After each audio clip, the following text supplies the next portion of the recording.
Hey everybody, welcome to Two Spot Monkeys podcast, virtual cast, episode 3. Happy to have you here with us today. Jim and I are happy to be together, and we're going to be diving into some quick hit topics. But the purpose of our conversation today is going to be a preview of the AEW pay per view this weekend, the first wrestling pay per view besides the WWE event that's come back during the COVID-19 pandemic, which is AEW Double or Nothing. That'll be this Saturday, May 23rd. So we're excited to talk about that and dig into some AEW chat and more of a preview of all of the matches lined up for this weekend. So, Jim, how are you? I am doing well, and I'm looking forward to it because we've kind of only touched on AEW in these first 2 episodes. A little bit last week, kind of not at all the first week because we talked Money in the Bank. But so it'll be fun to kind of spend a little more time on AEW. And start off maybe with a couple of WWE notes, but then launch into what AEW is.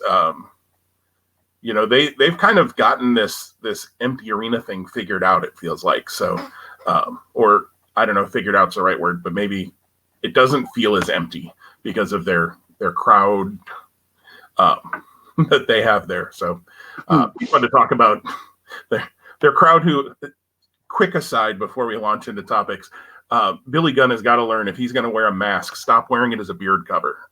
It really does nothing around your chin. Noted that last night. Like, either wear it or don't, but, this doesn't do you anything. He can't cheer when the mask's covering his face, though. So right. And I get that, and then just don't wear the dumb thing.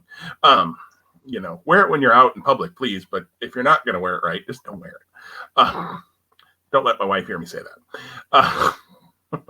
So we've got a couple of quick hits, Tom, that we wanted to hit on last week, from last week to follow up.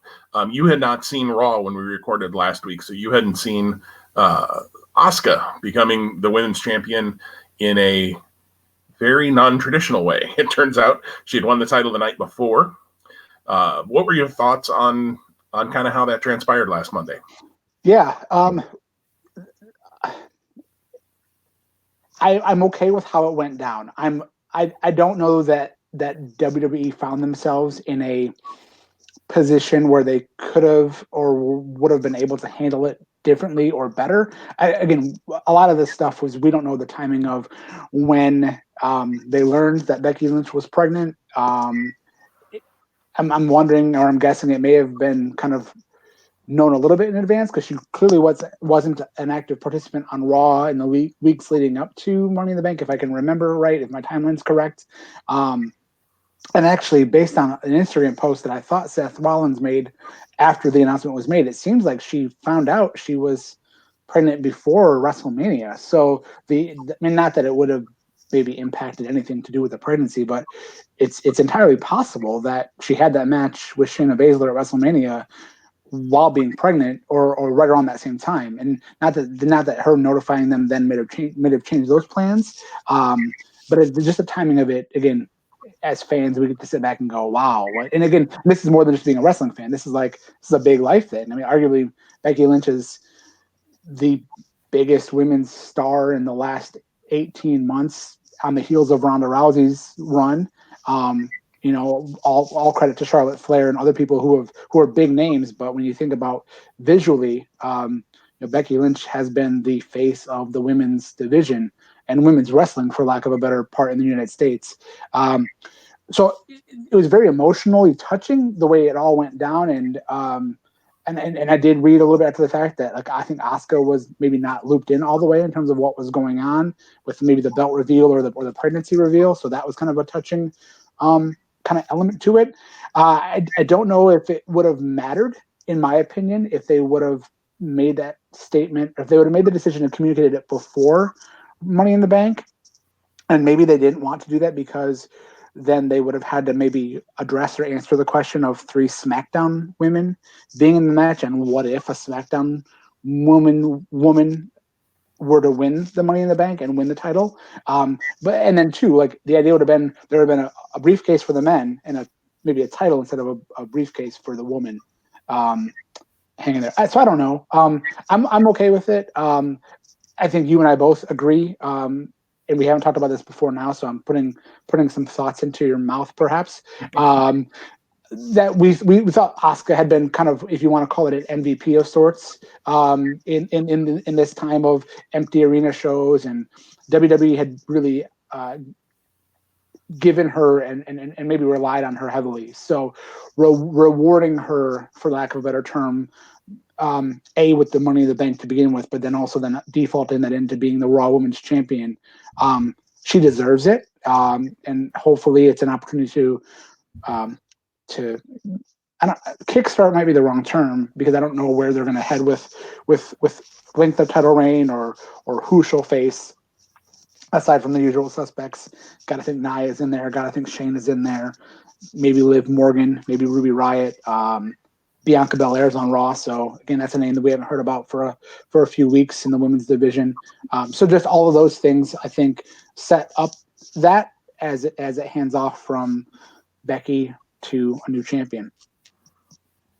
Yeah, I in the end liked it. I certainly liked it better than some sort of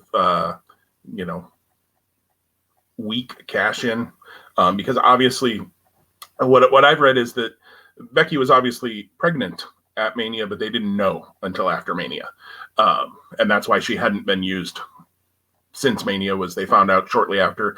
Keeping in mind too that Mania was taped in late March or mid to late March, even though it didn't air until April 4th and 5th. She found out in early April sometime, probably right about the time I think Mania aired is when it sounds like. So, any sort of physicality they could have done with Asuka cashing in would have probably been pretty weak. And you don't want to risk the pregnancy for that. So I thought it was creative, at least. They could have held it up and put it in a tournament. And then there's always the risk of, is Asuka going to come in and, attack the champion after? But then why isn't Asuka in the tournament? And that sort of thing. Plus, to be fair, I don't know if if they knew that the Intercontinental title was going to turn into a tournament, which we're going to talk about in a minute. Yeah. The interim cruiserweight title tournament was going on. How many tournaments do you want going on at the same exact time? So I think they tried to find a way to avoid a third tournament going on at the same time, which you and I both love tournaments. So I'm okay having extra tournaments. I think it gives matches meaning that might not otherwise have that. And you can do some interesting things and create stories out of those. It's part of why I love the G1 and other tournaments like that, because you can be doing all sorts of things if you're creative with it. But I thought it was an interesting way. It seems like Nia is going to be the first one. If you put Asuka over Nia, which I assume they will, eventually that certainly gets her, back to being the world beater that she should be. I had forgotten Bianca Belair was even on Raw until you just said that. Because they apparently have forgotten as well. Maybe she's hurt. I don't know. But Bianca and Asuka, man, sign me up for that. That'd be good. And Asuka screaming and yelling and Bianca looking at her, going, what? And, the promo between those two would be really fun, I think, too. So, for sure. Yeah, and I'm glad you brought up, as we're going to transition to the Intercontinental title tournament talk, that was like immediately, like when this happened, and then the next day they talked about the IC belt being held in abeyance, or not vacated anymore. It's held in abeyance now. Right. My mind went there immediately too, just to say, yeah, the timing of all of this stuff. I wonder if someone just said we can't have so many tournaments going on, despite the fact that, again, you and I, and I'm sure a segment of the population beyond us would have been okay with it. Yeah. Well, and you mentioned going into the Intercontinental title. They keep saying held in abeyance. And I have to admit, about a week ago, I watched AWA Super Clash 2, which was back when you and I were much younger. And I don't know if you were much of an AWA guy over in Michigan or not. But growing up in Illinois, we got AWA on ESPN. They came to the local high school a lot. And that was Kurt Hennig and Nick Bockwinkel for the AWA title.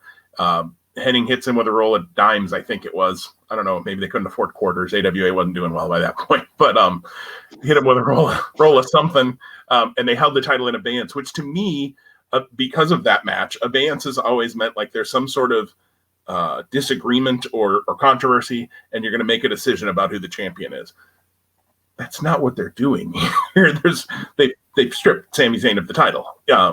It's vacant currently, so I don't know why they keep using that abeyance. To me, that sounds like there's abeyance could have been the Shawn Michaels and Razor Ramon situation when they had 2 IC champions.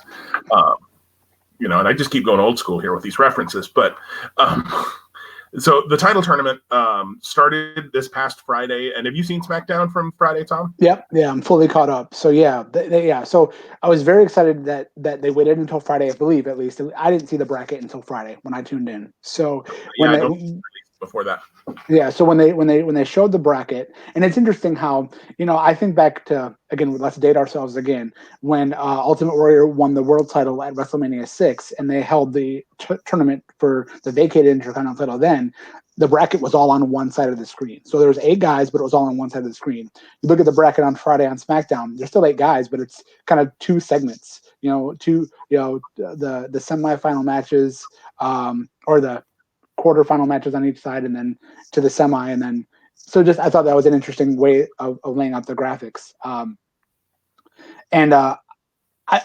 One thing that we don't have on the agenda, and I don't want to take too much time away from AEW, and I'm gonna butcher it because it's not front of mind right now. But the new thing they've introduced about the ability to jump brands, brand invitational, I think. Brand to brand invitational, which. Let's have this be the marker. Michael Cole on Friday on SmackDown says a superstar or a brand can do it 4 times a year. All right. So I can do it 4 times. Oh, each superstar. Okay. I thought each brand. I must have misinterpreted how I heard that, because I thought it was like, so if a brand can only do it 4 times a year, what's the point? Right? Okay, so they wanted Charlotte on Friday. Well, that's one of their 4 times. Are we going to wait till the next quarter of the calendar year before we see someone else? Because then, sure enough, there's AJ Styles in the tournament. But okay, so if it's each talent gets 4 opportunities, that makes more sense. Yep, and Styles could conceivably use up 3 of his right here. I mean, if he wins, let's say he goes to the finals. Now, I don't know if the finals happen at Backlash, which I kind of suspect they probably will. I don't know if pay-per-views count for that or not, but and I don't think they know either. They'll make it up as they go along. If they need it to count, they will, and if they don't, they'll say pay-per-views don't count. And you bring up an interesting point with Charlotte, not to delve off too far into that. She keeps calling herself Charlotte 3 shows instead of Becky 2 belts. Or has called herself that, at least on Instagram and social media. I've got it. I don't know if she said it on the shows. I can't remember. So it'll be interesting to see if they're going to count that, because she's been on just about every show lately. She's scheduled for this Friday SmackDown, so she could burn through her SmackDown or her. Let's see. I don't know, what brand is she even on right now? So she's Raw, right? But because she's NXT champion, she gets kind of free reign there as their women's title holder. So that's kind of like a loophole, right? So like the brand to brand invitational for Charlotte would only be, in my mind, to SmackDown. Right. But like you said, they're going to make it up as they go. NXT doesn't count, they've said. So apparently NXT can send people anywhere and bring people in anywhere, and they don't do a whole lot of right now anyway. So they did a little bit of it early on, but quickly, just so that we don't get off too far and end up an hour in before we start AEW. Daniel Bryan and Drew Gulak had their first match. Apparently, for right now, Drew Gulak's last match in WWE, as his contract expired on Friday night. They had a heck of a grappling match, which anybody who's followed those 2 guys for a while, I don't think would be surprised. And then Elias beat King Corbin in the feud that will never end. To move on as well, they're on opposite sides of the bracket. So Bryan will face the winner from this Friday of Jeff Hardy and Sheamus. Interesting that their first match, since they're certainly building a problem there between those 2, is going to be in the title tournament. And then Elias will face the winner of Styles and Nakamura in a Wrestle Kingdom, whatever number that was, rematch. Something tells me it won't be quite as good as that Wrestle Kingdom match. They won't get as much time, that's for sure. Well, they should. I mean, why not? Why not fill 30 minutes on SmackDown with a classic? You are singing a song that I can understand and I like, Tom. But we got to make sure we get the Iconics and some axe throwing it. No, that's on Raw. Never mind. I like the Iconics, so don't you besmirch them. I do like them. Peyton Royce in her contacts, it's like a hypnotism trick for me.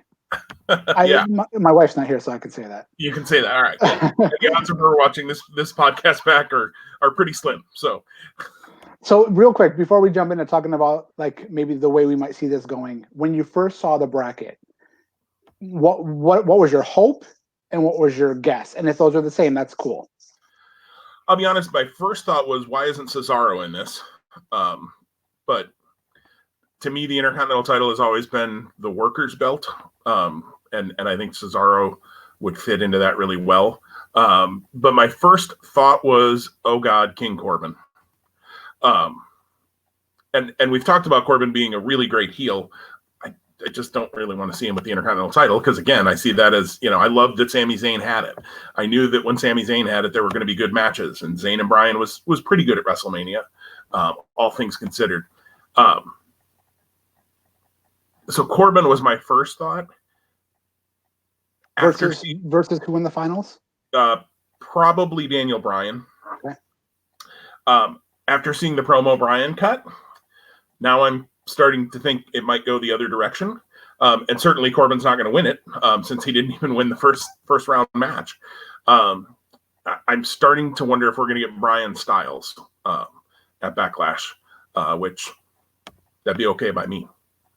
Yeah. So my first thought was, and again, and I've said it here before, and probably will continue to say it again. I like Baron Corbin quite a bit. I am all in on him. Is he a traditional work rate guy?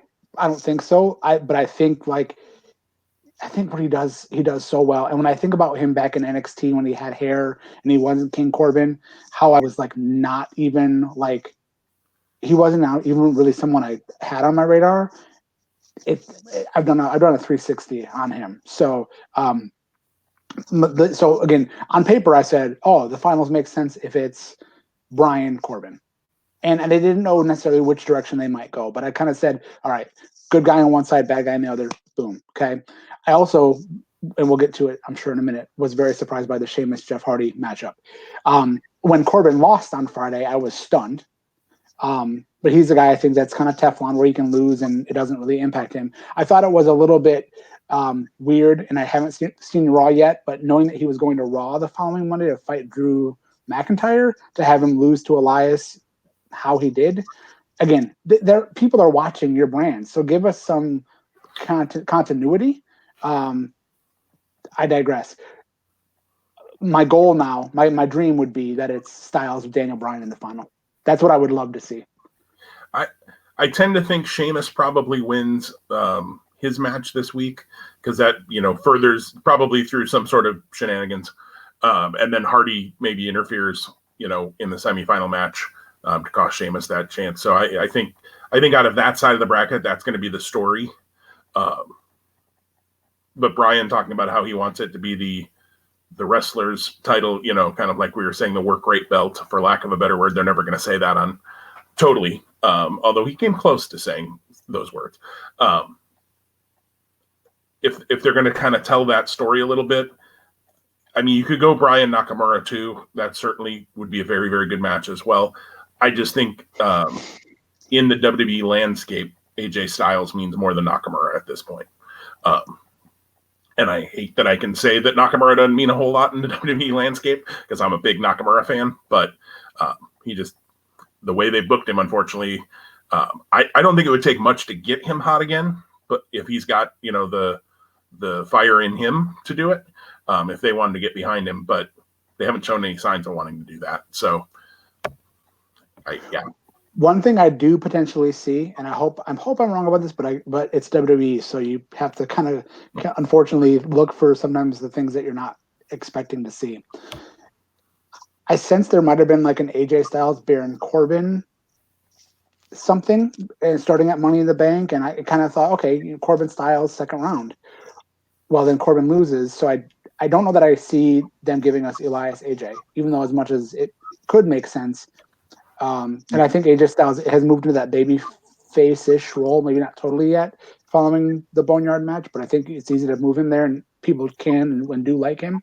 I could see Corbin costing Styles, giving us Elias Nakamura, and I could see somehow, I don't know how, for sure because I haven't thought it through. Sheamus beating Jeff Hardy and then beating Daniel Bryan, and it could be Sheamus Elias in the finals for the belt. And I think Sheamus could get the title at that point.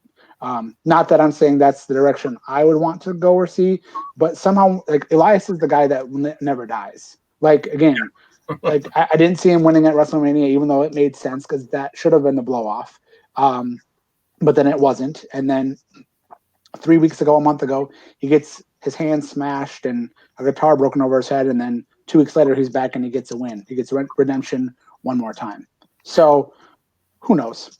So somebody high up in SmackDown, whether it's McMahon, whether it's Bruce Pritchard, I don't know who, they definitely see a lot in Elias. I think there's something there, more character driven than in ring, but yeah, I agree. He's the guy that won't go away. So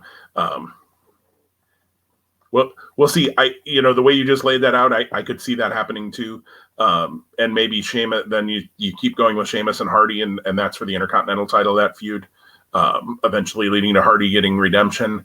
I see that as more likely, even though they're telling this big redemption story with Hardy.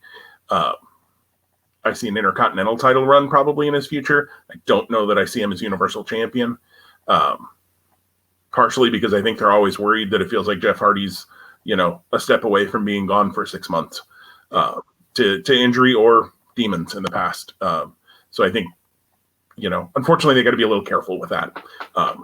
So we'll see. Although they certainly, I think, are getting behind him in an effort to make sure that he sticks around when his contract expires, because I do think he'd be a huge acquisition for any other company. But considering his brother happens to work somewhere else, not hard to draw some parallels there, which might be a good segue for us.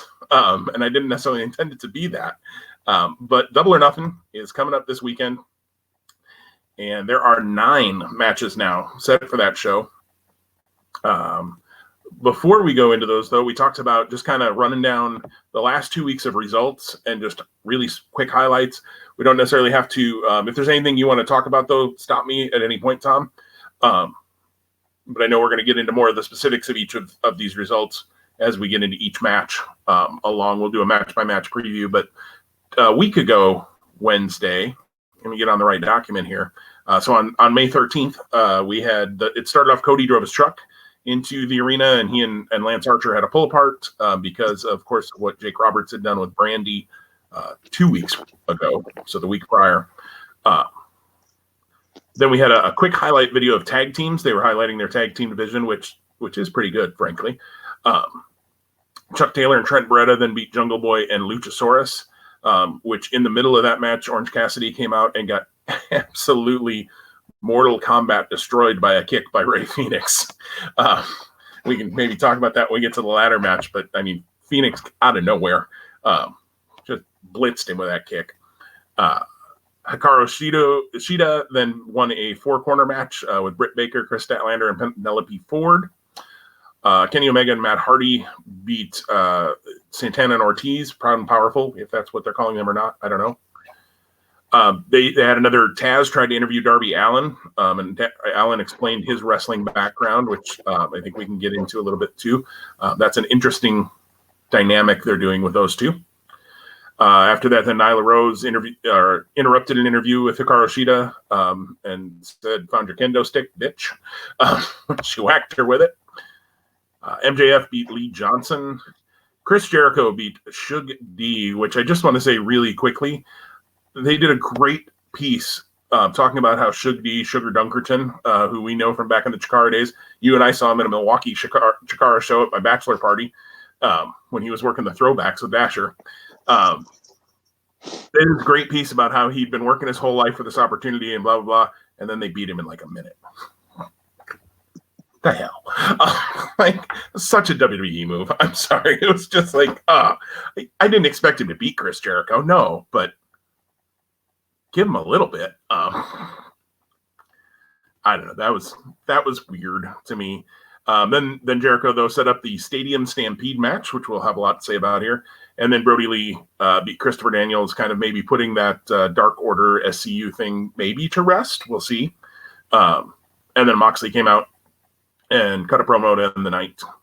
Last night on AEW, we both seen the show. We started off with a Brody Lee promo, and then Moxley beat 10. Moxley then decided that he was going to break 10's arm if Brody Lee didn't bring the title back, and Brody said, "See you later."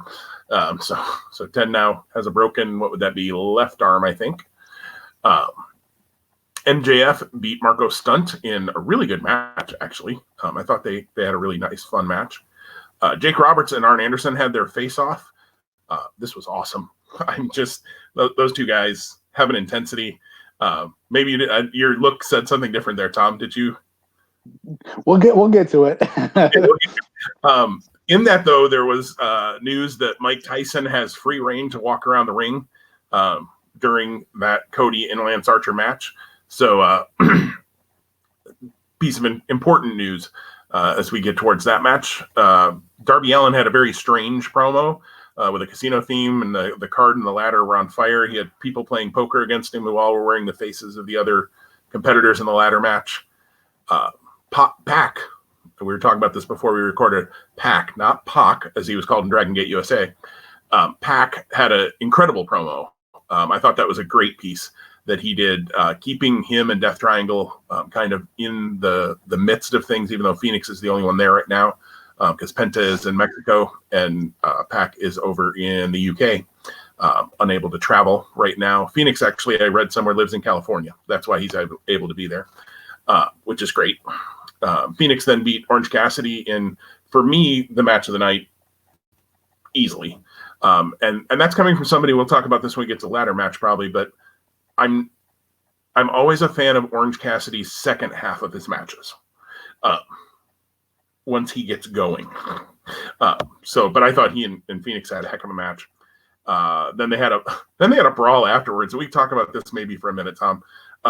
There were 3 dives during that brawl. Ray Phoenix, Colt Cabana, and Orange Cassidy, and everybody who was supposed to catch any one of those 3 gentlemen just forgot. I don't know. Like, it was like, here, let's watch 3 people try to die one after the other. What in the world? I think it was unfortunately like a domino effect. I think the Ray Phoenix, beautiful dive as it was, he undershot, if I can say that, and really came down hard on his back, it appeared, and just knocked the wind out of him. And then everybody else had their spots planned, I'm assuming, right? So you go in and you execute, maybe being peripherally or unaware of what happened previously. So yeah, all of the things happened. It's like almost like a car crash effect. One car hits one car and you're not paying attention to the car behind you, and then boom, boom, boom, boom, boom. And you hate to say car crash because, again, I'll agree with you. That match was fantastic. The post-match I loved. They got me excited for the match. We'll talk more about the ladder match here coming up. But it was one of those moments where you're like, watching what you're seeing unfold before your eyes and having a legit concern for what's going on. Yeah, Phoenix is, and I agree. It looked like he undershot what they were expecting. He either undershot or they set up too far away. Something went wrong there. And yeah, it was. Thank God he landed at least on his back and not his head or anything crazy. So, Nyla Rose and Britt Baker over Statlander and Sheeta. Britt Baker maybe got hurt. We'll talk about that a little bit here. Then they had what I thought was a great Sean Spears news segment. Reminded me of Randy Orton back in his RNN days, which they've got a figure coming out of actually at Walmart later this summer, which I think is pretty funny with the sling and everything. But I thought Spears was great in this, setting up a match with Dustin Rhodes, and they're playing a little bit that, he's claiming Rhodes is retired, so will Rhodes show up? Of course, Rhodes is going to show up. We'll get to that when we get to the match. Matt Hardy over Sammy Guevara, and the post-match brawl, which featured the return of the Young Bucks and Adam Page, and then finished with what I thought was a really cool shot with the Elite being painted on the football field and the Elite being on the scoreboard, which was a direct kind of mirror shot from the week before that it ended with the Inner Circle. Or 2 weeks, no, the week before, 2 weeks before, it was 2 weeks before, that it ended with the Inner Circle having kind of a similar shot with them on the scoreboard. The only thing I wish in that shot would have been that Page wouldn't have walked all the way off, but that he would have turned around and been kind of seen through the goalpost as standing in the back. But that's a nitpicky little thing. I thought it was a nice mirror though to 2 weeks ago, and sets up the fact that we've got this match going on in an empty football stadium of all things, not just an empty Daly's Place or Performance Center, which we've maybe grown accustomed to, actually. Yeah, so we can talk about that as we get to the stadium match as well. So that's kind of what brought us to Double or Nothing, setting up 9 matches. We'll start off with the buy-in match, which will be free on BR Live and YouTube, I think, usually. I'm going to be watching through BR Live, so I'll just catch it there. But number 1 contenders tag team match, Best Friends versus Private Party. Tom, what you thinking? I'm excited for the match, for sure. I think it's going to be a fun matchup. My AEW history and knowledge of the history isn't as deep as I would like it to be to do some good callbacks in some circumstances. I feel like it's set up for the Best Friends to win. It seems like that's where all the momentum has been shifting or focused on in the last couple of weeks. Going back to, like you said, 2 weeks ago, they beat Jurassic Express. I think when you go back to when they were in their empty arena before they came back to Daly's Place, Trent and Kenny Omega had a really solid match. So I think that would be a great way to tie Omega and Paige against Best Friends. So I expect a fast-paced match, entertaining match, and I'm going to go with Best Friends. Yeah, I'm with you. They really haven't done a ton with Private Party other than on Dark lately. So for them to come in and win the number 1 contendership would seem a little strange. I'm trying to pull up the records as we speak. I know Best Friends are, I think they're not the top team because Dark Order is. I know that off the top of my head. But they certainly have been setting up Best Friends as the top or soon to be top contenders to the tag titles. Best Friends right now, actually, as of the rankings released yesterday, Best Friends are number 1. I take that back. They dropped Dark Order to number 2. Private Party's number 3. They're 4-1 this year in tag matches. But again, almost all of those wins, if not all of them, have been on Dark against, random Lee Johnson and Musa, kinds of tag teams. A win against Best Friends would be great for them, but I don't see it. I agree with you that the Trent Omega match certainly plays into that well. And if they are going to eventually, it seems like eventually they're leading to a split between Omega and Paige. And maybe that's just a red herring. They're never going to do it. But if they are going to do that, you got to move the belts off of them at some point. And as much as the Best Friends are okay for me. I like them in their matches. They just don't necessarily, they're not the first thing I think of when I think, oh, this is going to be an awesome tag team match. Like, say, maybe the Lucha Brothers. I happen to be a huge Lucha Brothers fan. But I think they would make very, what's the word I want? They'd be champions you believe in, believable champions, to take those belts on and move on to other things and leave the Elite to do that. I think that's maybe the one thing in the tag team division that they could do to make it even more is Omega and Paige and their story doesn't need the tag team titles necessarily. And certainly at this point, they don't. They moved into the Elite and the Inner Circle thing. And if you're not going to have them feud with Power and Powerful over the tag belts, then move the belts off of them, let them tell your story there, and let the tag belts be another story. So if they're going to lead towards that with Best Friends, that makes sense to me. And on that, not to get too deep, like of what I could potentially see is Best Friends wins this. To your point, we do have some divergence of Paige and Omega. Best Friends are winning the titles from them. If they can remain cohesive, at least through the end of that match, it makes Best Friends. It puts Best Friends in a better spot. I think the Best Friends and Orange Cassidy Death Triangle story still has a lot of legs. So to your point, I'd love to see Lucha Brothers be the team to, at some point, who knows when, beat Best Friends, because that would give that some full circle turnaround to that story too. Yeah, and it would up the stakes in that too, where it's personal certainly now, but it would up the stakes even more. When Penta can make it back and Pac, which they are missed currently on the show. The show's great still, but I mean, it's been great. You still have guys like Penta and Pac who haven't been on it in weeks or months. And even the Young Bucks, frankly, for that matter, haven't been on in quite a while. So they got a stacked roster, no question.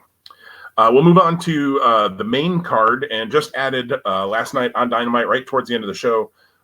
As I mentioned, Shawn Spears had one heck of a promo, I thought. He plays the jerk, annoying heel differently than like an MJF jerk, annoying heel. But he's kind of the crapster, or whatever you want to say, of AEW. So I liked his, and he and Cody obviously have had problems. Cody kind of being the Sting character to me in AEW, where every heel seems to want a piece of him, and seems to be feuding with everybody at the same time, like Sting used to. Spears still bringing that up, but also bringing up what I think has legs to it as a story down the road, if they want, of Cody not wanting to throw in the towel for Dustin against Lance Archer a few weeks back in the tournament. But setting up this match, they're playing it up as Dustin Rhodes might be retired. Is he not going to be there? Like I said, Dustin Rhodes is coming. I think this will be good. I really do. Spears is good in the ring. Like I said, I like the way they went with this character on Wednesday, and Rhodes looks better than he has in years, in my mind, even though he's got to be, pushing 50 at this point. Yeah, I was interested. I'll agree before I make my comment about being interested. I also love the Shawn Spears segment last night. I thought it was super strong. My comment previous to that was going to be, I'm interested in your thoughts about Shawn Spears' career in AEW up to this point, because I feel that it's not been what it should have been or could have been. And I wonder how you're feeling about that, or what you feel about that, and maybe your why. They brought him in. Well, they brought him in weekly in the Casino Royale battle royal, I think, last year at Double or Nothing, if I remember right, and then at one of the other shows they had, whether it was Fyter Fest or the other one that I'm forgetting now the name of, Fight for the Fallen. They had the moment where he smacked Cody with the chair. So they made him white hot at that point. I thought he was going to be probably one of the top heels in the company, and he never had that shot in WWE. He was always an underneath guy, got a win here or there. He got over with that 10 gimmick for a little while. I'm glad that they made a little funny, of course he came in at the number 10 spot for Casino Royale, but other than that, they've kind of let that go because that's not their thing. And that's not the gimmick he's doing at this point. But yeah, it hasn't been, because they had him white hot and then Cody beat him and we moved on. And, he's done this weird search for a tag team partner with Tully. I thought having Tully with him, I honestly thought having Tully with him, they were going to create a 4 Horsemen-esque stable, which I guess they did with the Inner Circle, but I didn't see that being the stable. I saw Tully leading a stable of Spears, probably MJF. That was before Wardlow was a thing. And then I don't know who they would have added to that, but I saw Tully being with MJF and with Spears. They obviously didn't go that route. Now it even seems like maybe they've dropped the whole look for a tag team partner thing. Maybe whoever they wanted to get, they couldn't, or they just have gone a different direction. I don't know why, because everything you hear through their story and the little bit I've caught online is that Spears and Cody are really, really good friends outside of TV as well. And although Cody has said that it's not, all friends wrestling, and he wants to be very careful about that. So maybe that's actually played against him, where I thought it would be a plus to him. I don't know why. I think Spears is good. Do I think Spears is going to be AEW World Champion ever? No. But do I think he could be a mid to upper mid card heel who can work with people in the ring, who can work with young guys? I know he's not in this case because he's working Dustin, but can help young guys kind of learn and in the ring and get them even more over. Yeah, I think he can. I'm not sure why it hasn't worked out, but it hasn't. If this is the start of a resurgence for him, it'll be interesting to see how it goes. Yeah, and I'll build off that comment and say I hope that's what this is. Nothing against Dustin Rhodes. I mean, you could arguably say that Double or Nothing is Dustin Rhodes' show, because if I'm not mistaken, didn't he and Cody have that amazing match a year ago at this time? Yep. Okay. They sure so, So it would be interesting storytelling to, have what they said last night about questioning Dustin Rhodes' activity or if he's retired or not. Have him answer the call. Have a great match, which I think we both believe these guys are capable of, and then have Spears just kind of be the one that puts kind of the I won't call it a nail in the coffin, because that would mean like he's going to be done, and I don't think Dustin Rhodes is done. There'll be more pomp and circumstance to it, but to allow Sean Spears to use a victory in that vein and with that type of context to then move on would be great. The question is, again, it just becomes then where do you go? Because AEW, for its strengths, also like only has so much TV time, even with Dark, right? And to that end too, I hope that the whole searching for a tag team partner is done. Let Sean Spears do the new segments like he did last night. The mock it was SSN. Let those happen every week. Let that be how he targets someone, and then let him come to Dynamite and kick butt, and let him build to something bigger. Because I agree with you, he was white hot last summer, and the way that kind of didn't even fully materialize before the match with Cody, and then it just dissipated. It was like, all right, there was your I'm going to call it 3 month window. He deserves way more than a 3 month window. And again, too, I recognize you can't feature every talent every single time, but maybe now, and maybe this era is the time for Sean Spears.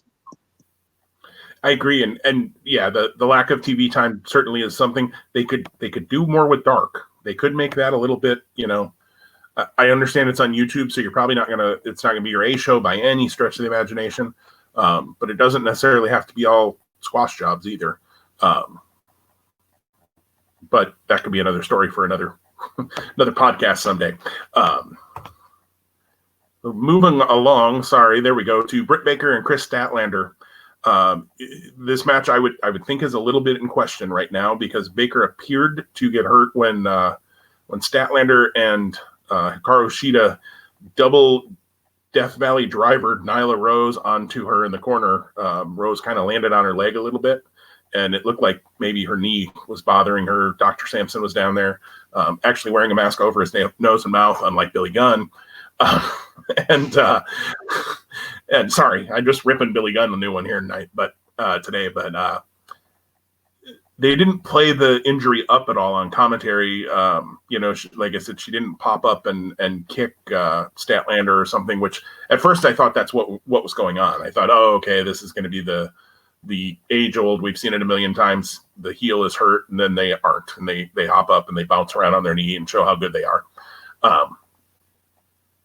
That never happened. And in fact, they kind of quickly cut away from her and went, and it seemed like maybe even went to the finish quick. This match is going to go one of two ways if it happens. And I mean this with all due respect. Both Baker and Statlander are characters that I like a lot character-wise, and I have seen some really good matches of both some in AEW, and in Statlander's case, I've seen some of her Beyond stuff that was really good. But I've seen some real stinkers out of both of them too. I think the AEW women's roster or women's division is a work in progress still. I was excited to see Statlander come in. She's had some okay performances and good, and then some just like kind of head scratching what's going on here misfires. I hope this goes really well, because I like both of these girls, and I think there's talent in both of them, and the character work, especially in Baker, has just been awesome. Her belittling of Tony Schiavone, knowing that Schiavone's never going to, I don't know how Schiavone ever gets his comeuppance or his revenge on her for the way she just treats him, kind of playing up the because the pretty girl is talking to me, I won't deal with the fact that she's being an absolute B. I have found that entertaining and funny, even though, it shouldn't be, I guess. I don't know. And Statlander, well, I think there can be some tweaks to the whole alien thing, and the boop bop thing is a little strange. I think she's got a lot of potential. So if this match happens, I don't know. I guess I never made my prediction on Spears and Rhodes. I hope Spears. I have a gut feeling Rhodes is going to win that match, though, to prove that he's not retiring and whatever. But to pop back down to this, and then I don't remember if you were able to make a prediction there on Spears and Rhodes, if you want to jump in on that too when you go here, Tom. But Baker Statlander, I think Baker wins if she's able to go on Saturday night. Yeah. So I also want and I hope Sean Spears wins because of the momentum that I think could be developed from like this new element of his character with the vignette last night. So we'll see. I think I was like hyping it up, but I never made a pick either. So thank you. Yeah, this match, if it happens, I actually really enjoy both of these talents big time. And I agree with you. I think that there have been some really strong positives and some misses or some shortfalls in what they've done or what they brought to the table. So very fair assessment there on your behalf, because I've seen it also too. And we'll talk about this when we get to the title match. If this match doesn't happen, because of how the match ended last night and the post-match angle, I think you could easily insert Statlander into the title match and make it a three-way. I loved the way that this match, I sensed they were going this direction, but then 2 weeks ago, when Baker locked on the lockjaw on the outside with the glove on Statlander, I thought that was awesome. Statlander was tapping out like crazy. I don't know if you caught this, and I don't know if it was me just reading too much into it. It seemed like there was at one point that Statlander didn't appear to be maybe selling like she should have, or like knowing that the camera was on her. And like then she realized it wasn't. She went back to like, oh my gosh, I'm actually in pain. Which again, there should never be an off when you're out there, in my opinion. But far be it from me, because I've never been in that role, only in my dreams. And that's a whole nother podcast about wrestling dreams, but we'll not go there today. My decision for the winner here is directly related to the outcome that I will project for the other match, and that would be that Britt Baker, if she's able to, if this match happens, that Britt Baker does win. Perfect. Yeah, and Statlander said she had one, and it kind of got a GIF made of it, or a GIF, or whatever they're called, a few weeks back, where there was a move where it just like she sold a flip on a move that never happened. It was bizarre. Like, I almost wonder if maybe she's still young, and she, in her head she's got it rehearsed, and she's still learning how to kind of feel through things. I want to say there was a kick last night that there was a lot of air in between the kick and the head, and there was still some significant selling. And I'm pretty sure it was Statlander. Yeah. I think Baker delivered the kick, and it's, yeah. I mean, and it's tough because in the ring they don't know what camera angle, so they, it may on camera look like they got blasted with the kick, so you got to sell it, and then you don't realize it. Super fast aside, it reminds me of my very first live event I ever went to. We got to just as the matches were starting. We had floor seats. My grandfather got us floor seats, and the match in the ring when we were walking down to our seats was Tito Santana versus Kamala. And Kamala, your dog's making their debut on the podcast.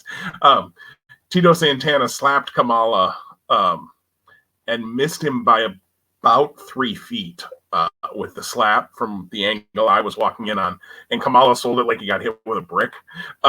So it was, it was kind of that moment I already knew, but yet I saw it for the first time. Like, oh, okay, this is all a little bit different than I might have originally thought as a child.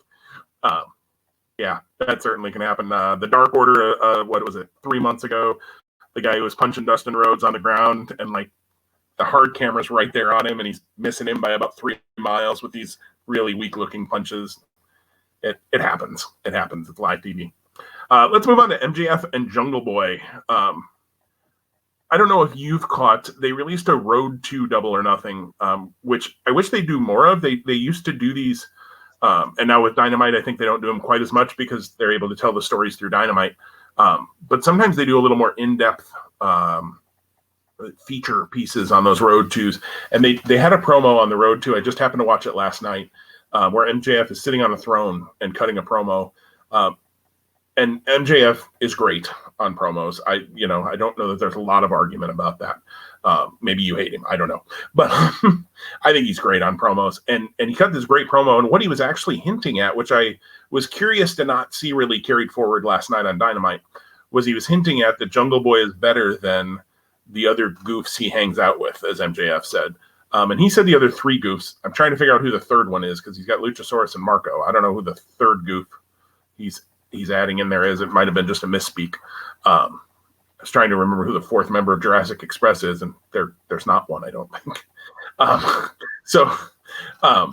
think this has a chance to, say the best show on the card. There's a lot of matches that could be really good on this card for lots of different reasons. Straight wrestling match, this could be it. I think MJF is very good in the ring. I will say, and this is, he'll hate me for it anyways if he ever hears this, not that he will, because he hates everybody for everything. He's still got to learn spray tanning a bit. Some of his tans, last night I thought he looked like he just walked through a paint thing. But I get that you want to look tan, fine. But geez Louise. But he's good in the ring. And he's great on the microphone. Jungle Boy, I feel like maybe they're going to start getting behind a little bit, which would be really cool. I'd love to see Jurassic Express. Both Jungle Boy and Luchasaurus, I think, have a ton of potential, and I think Marco has his role, as kind of the bump guy. And then, his buddies coming to his aid. Certainly if they ever want to turn Luchasaurus heel, which I think would be a huge mistake at this point, maybe it'll work down the road. But, having the dinosaur beat up the little guy, I mean, it's just made right there if they ever want to do it. But for now, I think he serves a good role. I think Jungle Boy and MJF is going to be really, really good. MJF is undefeated in AEW other than a blemish, and that they said last night in a 4-corner match that he didn't take the pin or submission. I don't even remember who was in that match, except I want to say Janela was in it, but I vaguely remember that it happened. But MJF's undefeated. Jungle Boy has not had a singles win. They have been building Jungle Boy and Luchasaurus in the tag division a little bit more, which is fun. But MJF's going to get this win, I think. I don't see a whole lot of way for Jungle Boy to get this win. I just want him to look good and continue the build. Yeah, I agree. I think you were spot on in some of your assessment. Yeah, MJF is a character who is great on the mic, very technically sound in the ring, room to grow for sure, but he arguably is the makings of what you might say could be the total package of a professional wrestler. So that's awesome. That's he's so young and that's there, and hopefully he's got another 15 or 20 years ahead of him, and wrestling as we know it, or as we become to know it, gets back to the space where crowds can give him the reaction that someone of his antagonistic approach deserves. So that's one thing I'll say. I do think this match on paper has tremendous ability to deliver. You mentioned a good point too about like the whole maybe like wanting to pull more out of Jungle Boy. I remember last fall, might be my last recollection of it, Jim Ross, whenever he was calling Jungle Boy, he was always like, Jungle Boy Jack Perry, Jungle Boy, like, because Jim Ross is very much all about that, like, yes, you're a character, but yes, you're also a person, and you've got some legitimate athleticism to you. I sense or I feel like I haven't heard that as much. So not that I want them to deviate from Jungle Boy and just call him Jack Perry or Jungle Boy Jack Perry, but I wonder if that could be a way that this match kind of like comes together. Like, I don't know, like maybe MJF starts, deviating, like refusing to call him Jungle Boy, right? And maybe at some point it's the Jungle Boy name versus the Dynamite ring, or whatever ring he has. And I got confused by that ring because I felt like that was a big deal, and now it's literally just a kind of a prop that people can kiss. But I digress. There probably can be, well, there definitely can be, and there probably should be more to this than just this match, because when you think about MJF getting a win, you could very easily make Jungle Boy sympathetic for a rematch, either on Dynamite or whatever the next event that they come and promote would be. So, yeah, I mean, and I say that because the idea is, if you're building up heels like MJF, you need to be building them for someone, and I just don't know right now who you'd be building MJF up for in the current AEW landscape. And granted, it could change in a week, right? But it seems like the tag team division has a path set. It seems like, and we'll talk about it with the casino ladder match and the the champion or the challenger that'll come together out of that match, and whatever happens with the title match. And then, of course, they announced on Dynamite last night that I think on the June 4th edition, they're going to have a battle royal, or no, they're going to have a battle royal next week for the June 4th challenger for the TNT champion. So it seems like they've got a couple, like, again, not that we're so far ahead that that's 2 or 3 weeks worth of booking, but just you would think, again, in the building of heels, and I could say almost the same thing about this as I was saying about Shawn Spears. If you're going to be building them up, the idea is that you're building them up for someone, a bigger protagonist for them to go up against. So I think that these two could be programmed together for a while. Not that I think you want Jungle Boy to maybe beat MJF, because again, the records are given a little bit more equity in AEW than they are elsewhere. So I don't know. I don't know if I gave you a cohesive thought there, and if I didn't, I apologize. But MJF is my pick to win, at least for Saturday, and hopefully there's more to come. Yeah, absolutely. Moving on to the AEW women's title match. No disqualifications, no countouts. Nyla Rose, the champion, is going to defend against the number 1 ranked Hikaru Shida. Hikaru Shida, let me just click over here. She is 9-1. This would be not counting last night on the year. And Nyla Rose is 5-1 on the year. The no DQ certainly is an interesting thing. I think it's probably smart. Nyla Rose is a great story. Nyla Rose is hit or miss for me in the ring.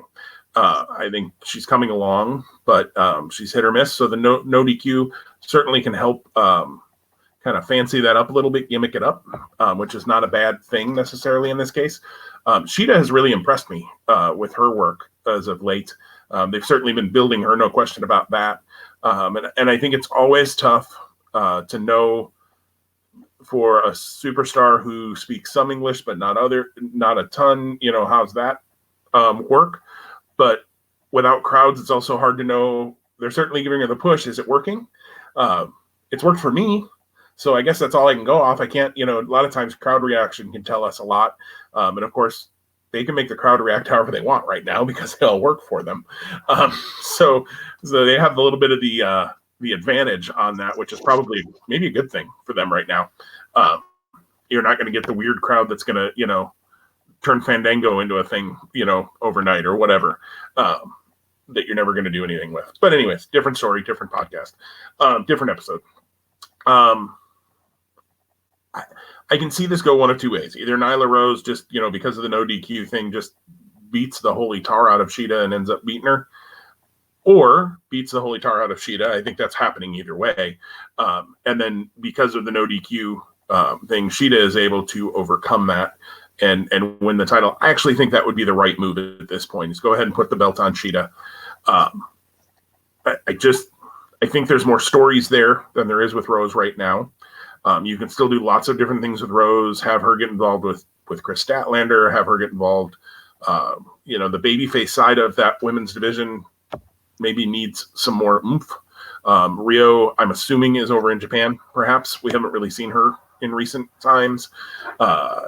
Big Swole, maybe.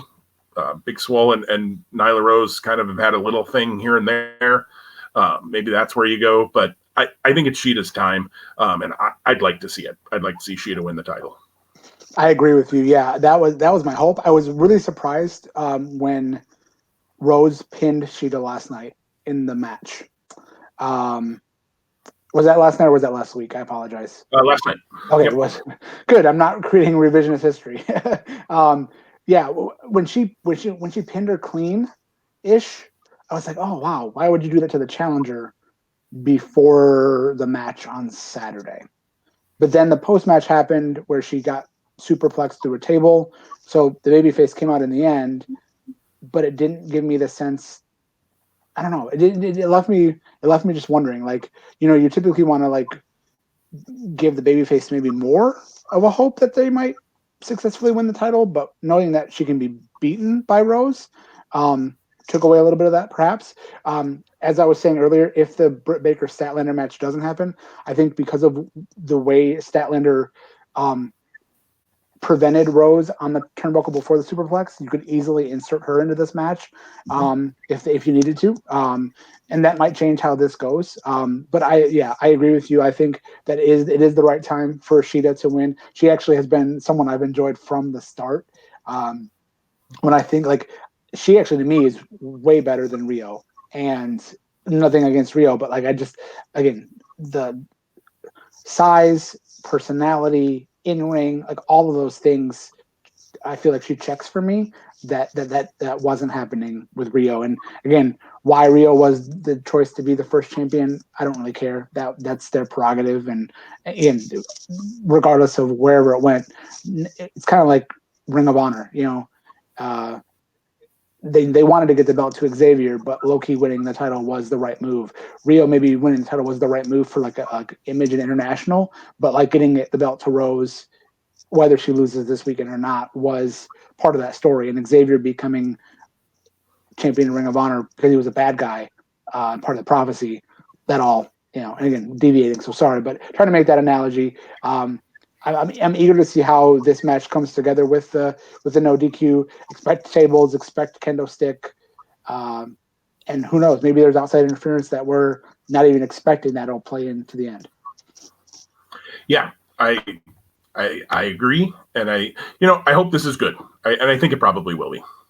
All right, next we're going to go to the only thing that I've ever typed into our on-screen graphics that I've actually run out of characters for. So I had to kind of shrink things down. Couldn't put the word world in there or casino. But a ladder match for a future AEW title shot. Orange Cassidy, Darby Allin, Colt Cabana, Rey Fenix, Scorpio Sky. I guess I could have taken out Rey. Phoenix, Scorpio Sky, Kip Sabian, Frankie Kazarian, Luchasaurus, and a mystery participant. So there's a couple things here. Let's start with any thoughts on that mystery participant, Tom?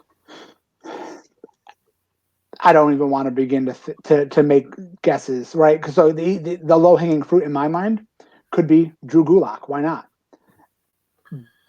But does Drew Gulak want to burn a bridge just because the door was closed for a short period of time with WWE? It didn't mean like they weren't going to ever re-sign him, but I guess from what I read, he asked for a raise, and they're like, not at this time.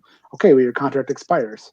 Who knows? So no, and again, it could very easily be someone in AEW we haven't seen for a while, or someone that we're not expecting to see that they somehow have the means to get to the show. I don't know. Tell me what you're thinking. Yeah, I'm scrolling through the roster as we're sitting here talking quickly just to see if there's anybody that I'm, forgetting. Anybody who's been featured on the show, I feel like would be lately has been featured on the show, I should say, I feel like would be a waste. So if, Wardlow shows up as the mystery participant, or, even somebody who's been featured on Dark, like Jimmy Havoc or Luther or something like that, I just feel like it'd be like, well, why didn't you just announce them like that? There's no, oh my gosh, it's Wardlow. Like, he's been there. So I feel like if you're going to say it's a mystery participant, it should be somebody kind of fun. The Drew Gulak absolutely makes some sense. And maybe they pivoted. Maybe they were going to have somebody else in it, and they went, oh, wait, we can get Gulak. Let's make it a mystery participant, and Drew Gulak comes out. I hope it's not somebody like a Diamond Dallas Page or, QT Marshall or whatever. Because again, I just think it'll be like that's the thing you have to watch when you're doing mystery, partners, mystery participants, whatever, is the fear of letdown. Because if you build it up, and they didn't really talk about the mystery participant much last night, so maybe they were trying to temper expectations too. You're going to have people out there who are going to go, oh, it's going to be CM Punk. No, it's not going to be CM Punk. Let's be real, folks. It's probably not going to be Taz, because even though he works there, he's not, entering the ladder match. So if it's not Gulak, then it's probably going to be disappointing, frankly.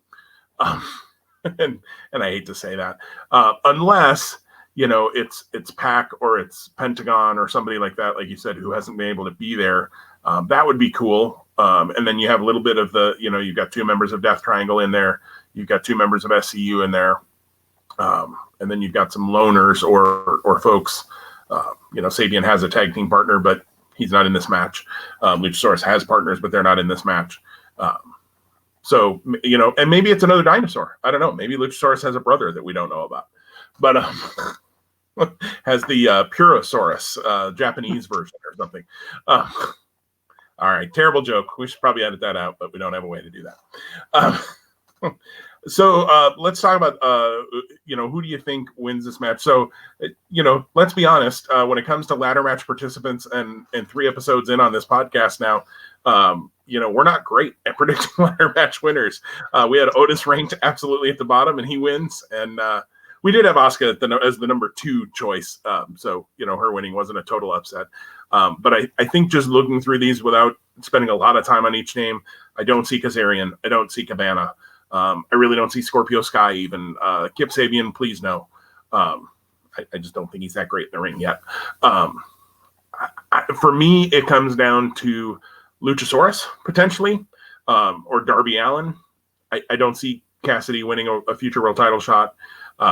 Phoenix could be an outlier, but I think there's a lot more stories you can do with Phoenix in the triad, their trio, and tag teams if Penta and Pac can come back sometime soon. I think they're setting it up for Darby Allin, to be perfectly honest, and I'm okay with that. Allin has been a breakout star in AEW. Darby Allin, and if either Jon Moxley or Brody Lee, depending on how that would go, but let's just go with the current champion for a minute, Jon Moxley. There'll be some violent matches potentially between those two, or a violent match if it's only a one-off. I don't know, but I'm thinking Darby Allin, or there's always the caveat of the mystery participant if it's somebody that would be worthy of that. What are you thinking about winning, Tom? Yeah, no, Darby Allin for me has been like the newer talent for the most part. Maybe outside of MJF, that to me has been like the most money guy or girl that AEW has had since their start. Again, you have to kind of dismiss Kenny Omega, you have to dismiss the Young Bucks, you have to dismiss Hangman Page a little bit because they had New Japan or Ring of Honor and other places before AEW, so they were kind of known. Darby Allin really wasn't, and MJF kind of really wasn't. I mean, they had bright spots on various higher profile indies, but nothing to the extent of those other 4 that I mentioned previously. So I've loved every time that I had the chance to see Darby Allin. He's been one of those guys where, like, if I know that there's a match with Darby Allin, I'm tuning in to watch it. I'm making it like destination viewing. I think there's still tremendous legs with something with Cody. Now, when and how and if they ever get to that, who knows?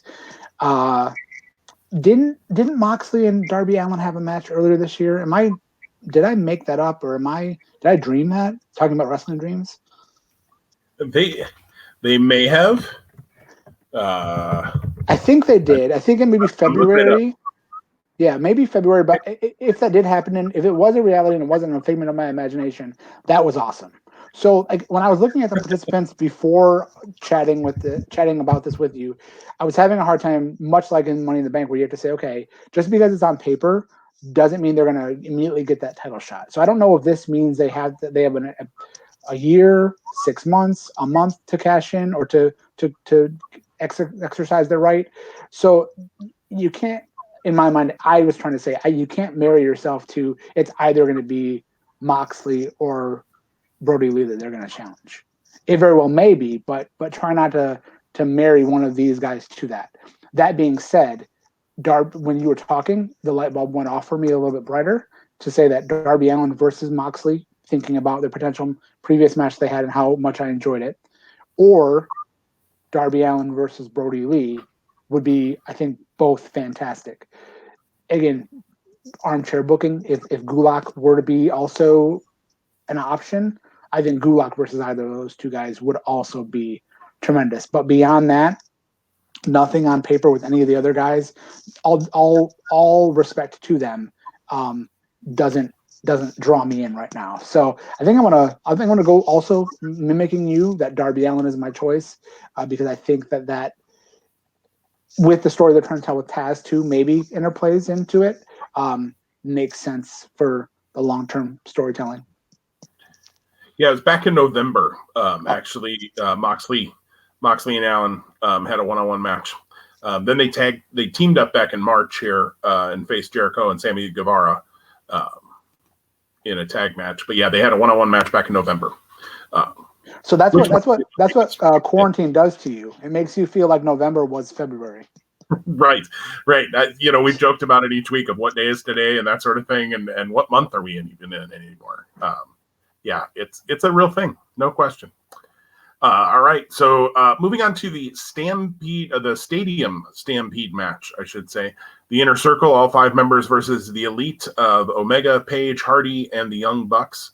That becoming, it was made official before, but I think there was still a little bit of are the Young Bucks coming back, or how's this all going to work? And obviously last night that was made official. That really is the only way they could do it with 5 members of the Elite, because Cody is obviously busy with his own thing right now. So, this is going to be a brawl. Last night, Jim Ross said it 2 different ways, and I realize it might have just been kind of a flub. But at the end of the show, he said the ring will be set up on the 50-yard line. Earlier in the night, he said the rings will be set up. And they never played up that there was going to be more than 1 ring, so I kind of think it's going to be 1 ring. Really, if you're not going to do a cage, like what were they calling it, Blood and Guts, or a War Game style match, or you're not doing a multi-ring battle royal or something, it doesn't make a lot of sense to have 2 rings. And especially when all of your action doesn't have to be confined to the ring at all, because they're going to be able to brawl all over the Jacksonville Jaguars Stadium. They even painted one of the end zones with the Elite. I'm assuming the Inner Circle has the other end zone painted. I'm sure there'll be a few football Easter eggs along the way, or little cameo kinds of things. Maybe Gardner Minshew will show up. I don't know. I kind of doubt that'll happen, but it would be funny if they brawl past him and he's in his shorts and his porn stash and whatever. This feud has obviously been the main focus of much of AEW since day one.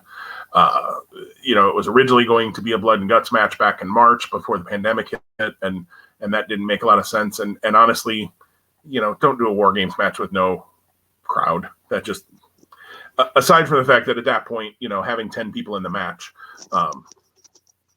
they weren't wanting 10 people together anywhere, and they're not necessarily wanting that still, but we're doing it here.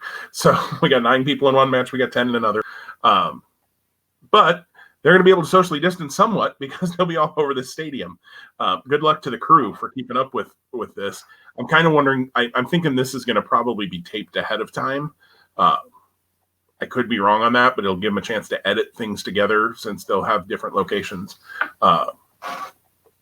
And when you can do that, you can also edit out anything that maybe doesn't look so hot. So I think this will look really good. I think it's going to be slick. I'm sure there'll be all sorts of gimmicks and clubbering, as Dusty would have said, with concession stands and other various fun things. Maybe the weight room plays in here like it did at Money in the Bank. As for who wins, the Elite probably, because it seems like in a big match like this, the babyfaces should win. Sammy Guevara can take a pin, and I don't think it hurts Sammy ever to lose. He's kind of the annoying pest heel that can take a loss and not have it hurt him. Although I could easily see Matt Hardy pinning Chris Jericho too. That would be pretty big, and that seems to be. I thought they were maybe going to go to that as a match here at Double or Nothing, but they're going to hold that match off for a while. Apparently, it seems. So you certainly have him do that. I think Hardy in this setting in a 10-man tag probably works better. He's looked good in AEW, but he's not the strongest worker anymore out of the 10 of these folks. So I think having him in a 10-man tag is a good idea. I think this will be fun. I like brawls. I like, even if you have to suspend disbelief sometimes. I think this is going to be a lot of fun. What are you looking forward to in the Stadium Stampede? Yeah, well, I will say this. Before the end of the show, when the Young Bucks and Adam Page returned, having them kind of being given away with the graphic earlier in the show was was a little mixed for me. Like I appreciated that, like in terms of like transparent advertising. At the same time, I don't know that them showing up at the end was something I needed. Like I kind of wish, not that I don't. Again, I don't want to armchair book everything and be critical in that way. But had you had the opportunity where Omega and Matt Hardy are left line, because those are the guys that we've seen for the last number of weeks, and the question of will Adam Page, will the Young Bucks be here on Saturday? As someone who maybe feels the need to have some compelling reasons to want to buy this show, that would do it for me. That could do it for me, or that could add to my reasons. You give them to me for free on your go home show. Like I still get the sense this is going to be a crazy wild brawl, and I know the issue between the 10. But I could have maybe waited for, and then maybe we got the Bucks but no Page. Maybe we got, and actually that's probably what should have happened, because with the mystery about Page, and then of course how he walked off at the end. That's just kind of, I don't know. Maybe it's the old school. Like that's kind of how you promote wrestling matches. And again, forgive me for having that default, if you will. I agree with you, and I know we did talk about this a couple weeks ago when we were kind of like projecting potentially what we could see coming forward in AEW. 9 matches on this show. If you had made this an 8-man tag and then had Matt Hardy Jericho as a 10th match, that just gives people less time in other matches, so not a good idea. So, and again, I do think that you can hold off on that match. I do like the idea of Matt Hardy pinning Jericho here, to give us that down the road. And I don't think you can't have the Elite. The one like alternative scenario that I could see is if you want to build the dissension in between Page and Omega, that you do something there that has Page get pinned, and or they've already pinned Omega. They pinned him 2 weeks ago after like a mugging. So you could do that again. So the one thing is I don't see Matt Hardy taking a pinfall, and I can't see the Young Bucks taking a pinfall. So Yeah, no, I agree. They're trying to make Matt Hardy be very special, and I think whenever Hardy takes his first loss in AEW, it should probably be in a one-on-one setting. It'll probably be to Jericho, frankly, where I'd honestly have it be somebody else if you're going to build that up. It'd probably be a Cody or not Cody, Jericho or somebody. So we'll see. We can move on then. Really, to me, this show has a double main event. They have not promoted it as such, but I think they've done a good job in both of these top matches. The TNT Championship Tournament Finals, Cody versus Lance Archer with Mike Tyson wandering around ringside. I know there's been some guff about Tyson because certainly in his past there are some rather unsavory things that he's been convicted of, and some people have feelings about a wrestling company doing business with somebody like that, and I can't say I blame him. So just to put that out there, he's involved in the match. We're previewing it. I think we'll just, as far as I'm concerned, I'm going to preview the match for what it is. Cody and Lance, they've been building to this since day one with Lance Archer, since he came into the company, since actually a week or two before that when Jake Roberts came out and gave his Caesar promo to Cody. And this match has been built great, I think. Lance Archer has looked like an absolute killer. Cody looks like the top babyface in all of wrestling at this point. And I think this is going to be really fun. I think Tyson being involved is fine. Maybe it gives Lance Archer an out because I do think Cody wins this tournament and wins the TNT championship. I just don't know that Lance Archer right now with a title belt is weird. It was weird in New Japan when he was the U.S. champion. Like his character doesn't necessarily need a title. I just think you can do other things. In fact, you and I have talked about this a little bit last week. I don't necessarily think this needed to be the finals of this tournament either. I think this match stood alone on its own without the championship just fine. You could have done something else with the championship, but this is where we are. We're previewing the show ahead of us. And I think this will be good. I think Cody is the TNT champion. It sounds a little nepotism and that sort of thing, but I think it makes some sense. And, having Tyson knock out Lance Archer so that he can say, well, Cody didn't beat me. Mike Tyson, the baddest man on the planet, beat me. Or Jake can say that for him. Could be an out for them in this case. But yeah, I see Cody winning the title and winning the tournament. Interesting. So I'm going to go back to 2 weeks ago. So Stone Cold Cody Rhodes, when he showed up in his truck. And ran over 3 cones. Yeah, that was great. And I thought that was awesome. You did correctly earlier in our conversation observe my eye roll when you gave praise to the Arn Anderson, Jake Roberts segment. It just didn't land with me. And I know that they are their coaches, and Arn more so the coach than Jake, perhaps. If you had done both of those segments in opposite weeks, I think I maybe view them a little differently. If you had the face-to-face Arn and Jake a week ago and said, all right, next week there's a contract signing or what have you, and Arn is like, Cody, I'm here because Cody's so angry about the snake incident that, I've advised him to stay back. And then the next week when he shows up, he's still fuming and then runs through the barricade, Stone Cold Cody Rhodes. That maybe builds itself a little bit better, and maybe they don't ever get to a contract signing, but they still have that brawl, or maybe they do. I don't know. So that's one kind of critique that I'll have. It doesn't mean that I don't want to see this match anymore.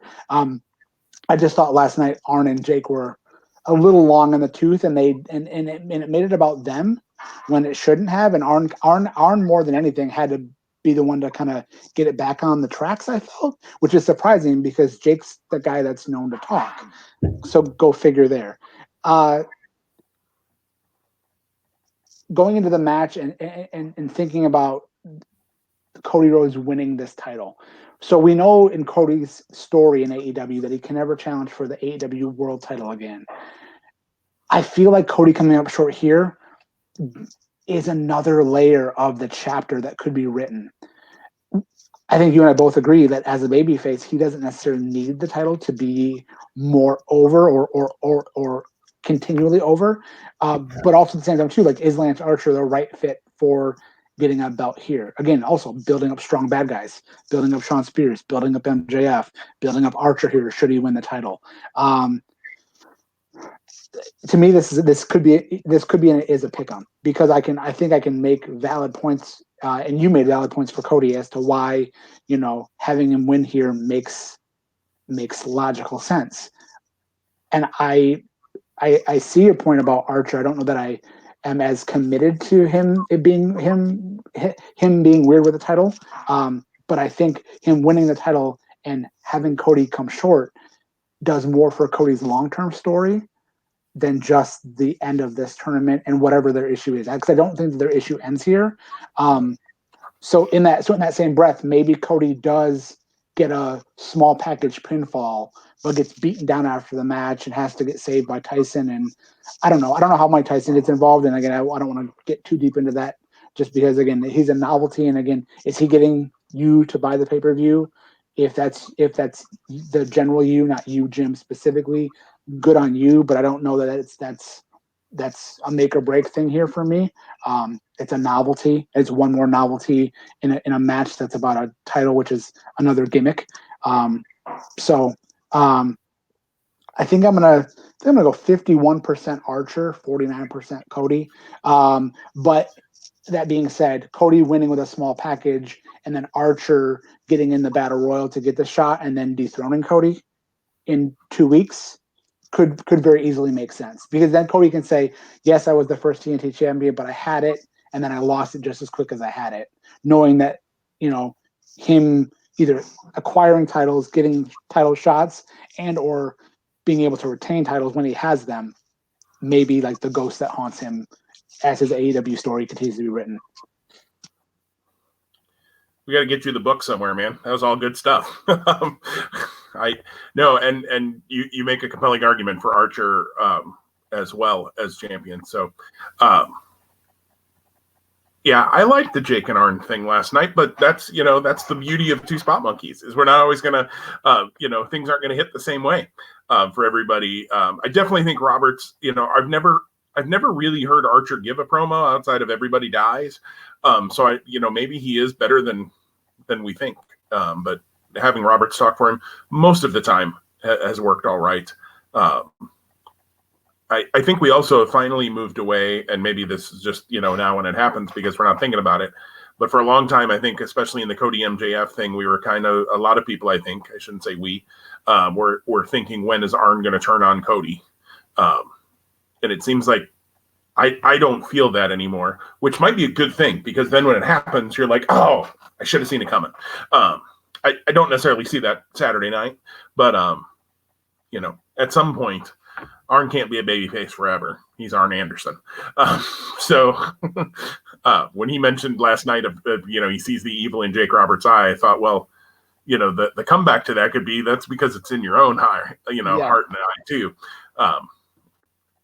Because Arn's never been a babyface for long in his career. So side note on Jake Roberts. So my dad passed away 10 years ago. My dad would have been 66 this past Monday.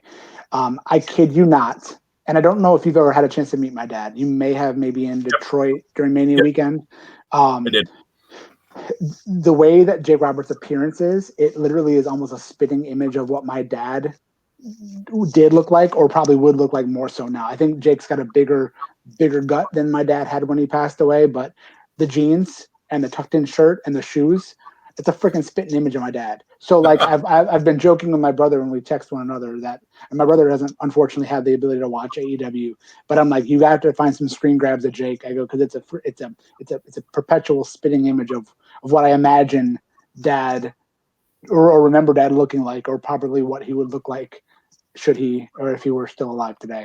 So yeah, now that you say it, I absolutely can see it. And even the hair at some level, other than Jake at one point had some red. I think he was trying to play off the Lance Archer thing, but I don't know that your dad would have dyed his hair, but I didn't know him well. But yeah, I did get to spend some time with him in Detroit when we presented the belt to Greg and all of those things. So yeah, I can definitely see the connection that you're making there from what I remember of meeting your dad too. All right, well, we've got one match left. It's the main event. It is the AEW World Title match, and it might even show up on the screen. There it is. Jon Moxley, the champion, defending against Mr. Brody Lee. I should have put Mr. there in front of it because it's Mr. Brody. We talked a little bit last week about I think we're both fans of Brody Lee. I think we're both fans of Jon Moxley. Did this feel like it's been too soon to put Brody Lee in that title picture? At first, I felt that it probably was, but I will say over the last 2 weeks, the stealing of the title thing, I can take that or leave it. It's kind of been done 100 times. But I do think that as we get a tour of Tom's home in Michigan here today, I think that no problem. I think that they've done a really nice job of building the issue between Brody Lee and Jon Moxley. I think that they have made it very personal, not only because of the stealing of the title, but also just the way that they've interacted with each other. And I thought Moxley gave a really good promo last night, kind of saying, basically Brody Lee had made his own bed. Now he was going to have to lie in it on Saturday, which is kind of like babyface 101. But it worked for me too. So, Tom, I don't know if you're in a spot where now you're able to jump in there. Yes, so thank you, and you almost embarrassingly saw me fall up my stairs, which was awesome. So as we were talking about before we recorded, my son unfortunately broke his arm yesterday, so he was just getting back from getting it wrapped today. It's not yet casted, so you already heard my dog once, so wanted to prevent more background commotion. So yes, I thought I would take the opportunity to mute and walk upstairs to a little more secure space to finish our conversation, and needless to say, it could have gone a lot worse, but I also have now on camera me falling up my stairs. As I knew we were planning to talk about this match, it's really the one that's given me the most, like, just wondering out loud. Like, so both of these guys are undefeated. So unless the title is held in abeyance because of some reason, to throw back to that term from earlier, there we go. Someone's going to take their first loss. And because I believe AEW is expecting or hoping people will pay for this. I don't think you can do a dirty finish. But again, Cody is on the creative team. I think we can say that fairly. It's not a Dusty finish, but maybe it's a Cody finish. So, oh my, I'm just seeing a picture of the break. So I'm gonna show the screen. So this is my son's arm. Oh, Nice, and you can't really see the break so well. It's more so on this side. Oh no, oh camera right over there. So yeah. Anyway, back to, like I said, Cody. Maybe it's a Cody finish if they do, something where a DQ happens or a false title change happens. I don't know. I think it's too early to get the belt off Jon Moxley. But if you really want to make Mr. Brody Lee and the Dark Order like the dominant force, then he has to win the title. He has to. Like, I definitely want to see Moxley get revenge. I want him to get his belt back. I want him to get revenge. But if you do that, do you completely just like eliminate all that you've worked and been working on to create something more in the Dark Order? And the Exalted One, who's finally come and now he's here. And is that story a story that will wrap up in 2.5, 3 months? As I said before, when we talked about this, kind of leading on the trail to having this conversation, were we going to end up here in a non-coronavirus world, or would Jon Moxley have faced somebody else at this show? Yeah, I think it's hard to tell. I totally agree with what you're saying. My fear, and this is from watching WWE for so many years because I've seen it happen. My fear is Jon Moxley wins the match, which that's not a fear necessarily. I like Moxley as champion, and I'm okay if he wins it from a Jon Moxley side. But I agree with you. My fear is then does Brody Lee go back to feuding with, Jurassic Express or SCU or somebody who, well, they're very good, are not, you move Brody Lee up to Jon Moxley. Like, it doesn't get any higher than that. The only way he's going to stay at that level is either to win the championship or to probably start something with the Elite, right afterwards, which certainly could be a way to go. Maybe Blood and Guts ends up being the Dark Order versus the Elite. I hope not. But it could. You've got 5 or 6 guys in the Dark Order that actually have names, including 10. But, how long does a broken arm keep somebody out for? Jackson will have to let us know. But we'll see. So, I agree. This is a flip of a coin a little bit. My gut tells me Jon Moxley wins. And then I just brace myself and see what they do with Brody Lee and the Dark Order after this. Because I agree. I'm sorry to jump in with your choice. Then I will just for the sake of an argument, I will go with Mr. Brody Lee as my pick, just to be different, and because again, I do think it's a coin flip. Yep, and other than Cody and Lance, I don't think we had a lot of disagreements on our picks throughout the show. I do think in the world of the coronavirus pandemic, it has seemed like pay-per-views and storylines have been a little more predictable. I don't know if that's by design or not, but it just seems to be a thing. So, but this one doesn't seem totally predictable to me. I do think it could go either way. So AEW show is this Saturday, the 23rd. I want to say when I looked at it, it starts at 6:30 Eastern with the buy-in, and then I think 7 o'clock Eastern, which would mirror what WWE has done lately with pay-per-views. Although usually AEW started an hour later, I thought. But I think it is actually 7:30 Eastern, 8 o'clock for the pay-per-view. But I could be wrong too. I was just kind of dabbling and looking at it, but I was doing multiple things while I was looking. So, and it could be that the time frame I saw, maybe they're going to run the countdown that they're doing on Friday night on TNT. Maybe they're going to run that before the buy-in too. I think that happened actually with the last pay-per-view. The time they had listed wasn't actually when the buy-in started. They ran a whole lot of promo packages until a half an hour before. So that could very well be. And you said you are planning to order? I am planning to order the show at this point. So I know weeks ago when we first started this, I was very much like, yes, I'm going to. And nothing that they've done has made me not want to, but I'm just thinking about what my weekend might have in store. I'm leaning towards it still. Probably going to order on BR Live versus traditional pay-per-view because I think it's a $10 difference. $10 savings is worthwhile. But we'll see. And my goal is to hopefully have watched it, and if not watched it, be very well versed in it, because I know we're going to come back next week and spend some of our time, maybe not the primary reason for our conversation, but spend some of our time kind of talking about takeaways from what we see.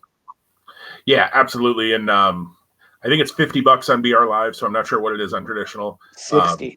60 on traditional. Yeah. See, and even 50, without getting into a long discussion, I do think 50 is a lot in the time of $10 a month. Now, granted, they're doing 4 pay-per-views a year, so if you take that out, it's still close per month, but I'm also not getting a show every month. While it's still the same amount of money, it's not the same number of shows. Is it a better quality show? There can be an argument made. $50, if things weren't where they, right now things are kind of okay in our world, meaning personally, me and my wife, I think I can pull it off. But I can say if things weren't, $50 would absolutely talk me right out of it. So what we're saying is, we've been spoiled by WWE Network, which is fair to say. And that was my thought before we even started our conversation today. 2, what we're also saying is, if anyone who is a new watcher or listener to this wants to shoot us some codes for Double or Nothing to watch for free, that'd be awesome too. Right. We absolutely accept bribes at all times. That's not a problem. We'll give you a shout out on here. That's about all we can offer you. But we'll give you a shout out. So next week, I don't have a slide for this. I should have put one up. But next week, we've got a little bit of a special thing coming. This is now officially our longest show of this new iteration of Two Spot Monkeys. But next week, we'll try not to make it a total marathon, but we're going to touch on Double or Nothing, certainly, and do a little bit of review. Maybe not go match by match, but hit 3 or 4 kind of takeaways. But then we're going to have a little bit of fun next week. Tom and I are both fantasy sports junkies. We do about every fantasy sport, I think, at times that we have done, I should say, every fantasy sport maybe that you can, up to and including a fantasy wrestling league that I'm still a part of and Tom has been a part of, and maybe we'll, cajole him back into it at some point here in the future. I picked the right time to leave with this coronavirus, because I have no idea what that's like. Half the leagues that you were scoring. I said leagues. That's really weird. I used to be a pet peeve of mine when people said wrestling leagues, because they're not leagues. They're like companies. I digress. All the leagues that you were scoring. Again, there it is again. All of the groups, all of the promotions you were scoring have virtually paused. Yeah, so, I have dropped virtually every New Japan, Ring of Honor, Evolve, wrestler, and picked up WWE and Impact and AEW stars. And I feel bad. I feel bad and I don't feel bad. Without getting too far down that rabbit hole, I had a pretty surmountable lead in that league when kind of this all happened back in March. And really, there's no chance for anybody to catch me right now with no major shows happening, a ton of title points not being defended because those companies aren't defending. It's been, I'm going to win this half by default. But I probably would have won anyways. Maybe I'm cocky in saying that, but nobody's had an opportunity without me just picking up, Sean Spears or something. Hopefully that changes Saturday, as we've talked about. But we are going to do a fantasy wrestling draft. So the general will get into more depth of it. The idea being that Tom and I are each starting up our own company, and that everybody under the wrestling umbrellas are available to us. We're going to draft that out for a number of rounds. We've been talking about some numbers and talk through why we're picking who we're picking and what kind of what our vision would be with those stars under our umbrellas. So I'm looking forward to it. I think it'll be a fun thing to do. Like I said, I love drafting for fantasy things. I've actually already done a couple of mock drafts for NFL fantasy football, which it's May. I have too much time sometimes. But I've done that because it's just fun for me to do that and see how teams pan out. So it'll be fun to see how my company is going to pan out next week.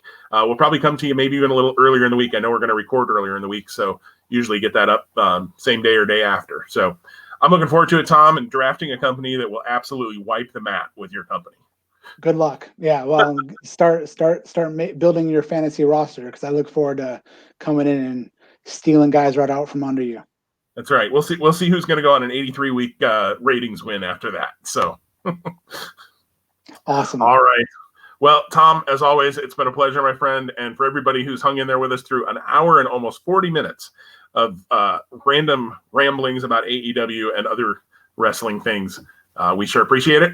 And we will see you all next week. Stay safe. And, hey, enjoy your Memorial Day weekend, whatever that might look like in this goofy pandemic world we live in, Tom. Yes, indeed. Awesome. Be well, everyone.